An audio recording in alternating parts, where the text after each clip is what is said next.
When talking about weed, people usually just say it's safer than alcohol, but is that true? New science looked at that question, and their findings might kill your buzz.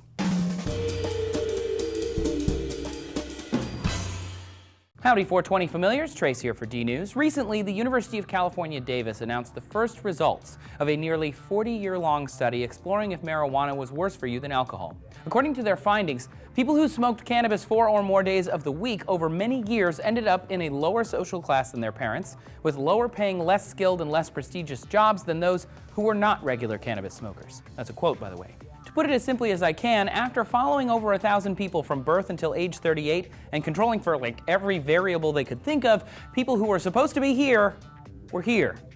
And the only correlation they could see as to why they weren't here was pot. Yeah, I know you're already down in the comments writing angry things, but let's break down and explain why this study is actually super important to science.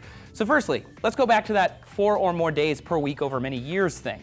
The researchers weren't trying to throw shade at pot users. They were drawing a box around heavy use and how that affects their life. Heavy use categories are those who are consuming more of a drug than the average. Heavy use for alcohol was determined ages ago as 5 or more drinks in a day, 5 days a month. Once they know what heavy use is, they can see how lifestyles of heavy users are affected by their drug of choice. Secondly, sociologists have been studying social class for decades with tens of thousands of people from across the globe. Researchers are able to predict what level someone with a specific social upbringing, opportunity, and personality could reach or should reach. So that's where these researchers started from.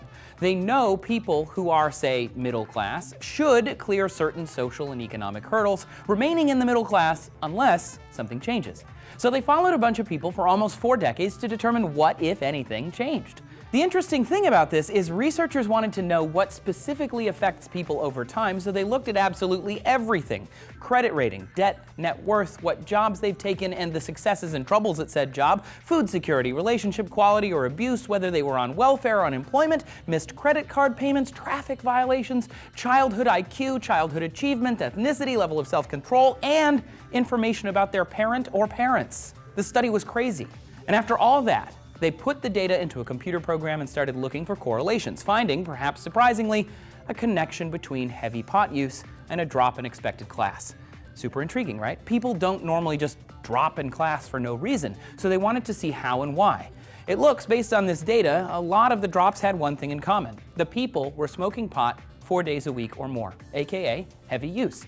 So to bring it back, is pot worse for you than alcohol? More research is needed. The study didn't look at health or driving or whether you raise kids well or creativity, just at how regular heavy pot use over time affected people's place on the economic and social ladder. With the legalization of marijuana comes more scrutiny.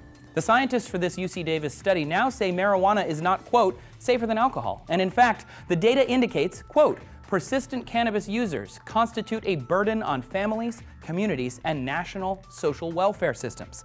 They went on to say heavy use of pot did not cause less harm than heavy alcohol use when it comes to people's social and economic livelihood. And if it was good, scientists would definitely say so. They have in the past. Studies done with thousands of twins found marijuana didn't negatively affect IQ, and because opioids are habit-forming, cannabis may be a safer choice for pain management for some people. Those are just a couple of studies. Scientists simply want to study pot use to find out what it does to people. Because alcohol is legal and heavily studied, we know it can affect personal lives, work relationships, driving, and etc. We don't have definitive answers about all this when it comes to weed yet.